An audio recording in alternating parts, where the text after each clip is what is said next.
And now on to the third story that we are tracking right now. This is the story of Puja Khedkar, the IAS fraud who was sacked last year.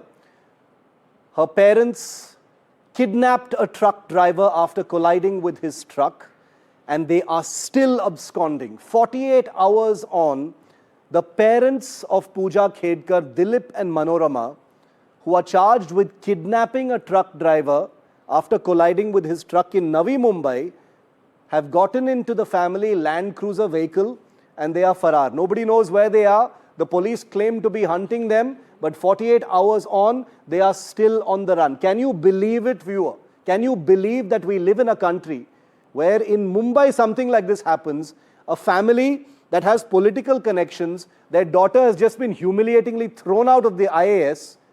They've kidnapped someone, and 48 hours later, the police claim they have no idea where the Khedkars are. Fraud daughter, mafia parents, kidnapped driver after that accident, and nobody knows where they are. Let me go across to Radhika Ramaswamy, who's with me live from Mumbai tonight. Radhika, where are Manorama Khedkar and Dilip Khedkar? This is beyond ludicrous. You know, it is one thing to call them a mafia family, but we are not talking about some boondocks or obscure remote area of the country. This is Mumbai and Pune, for God's sake.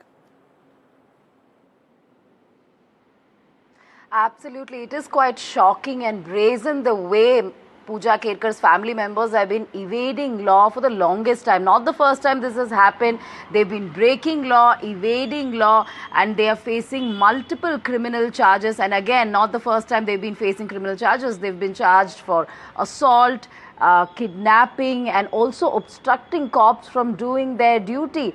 In fact, we know about Puja Khedkar, her history, and how she, in fact, misrepresented her identity to become an IAS trainee. That is something that we had covered in depth. And of course, post that, her mother, who had brandished gun and threatened a bunch of farmers as well, for which, again, they were charged under multiple sections. And this time for kidnapping a driver because they met with an accident with that particular truck, and therefore the truck cleaner was abducted and he was confined to their residence. So absolutely shocking what had transpired over the last few days. And now the fact that they are evading the law, they are not to be traced, they're completely untraceable for the last 48 hours. Of course, multiple teams have been formed to trace them. This has happened before. When Puja Khedkar was in the limelight, there were multiple complaints against her and FIRs had been lodged. She was untraceable at the time, and then cops had to trace her. Something similar with her parents as well.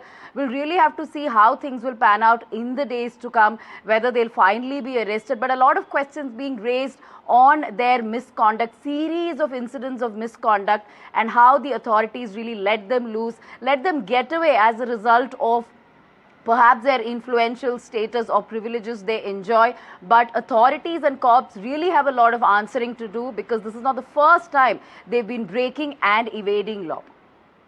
Radhika, keep tracking that story. I will come back to you tomorrow as well. Incredible that this family is still on the run and the police don't even have an update.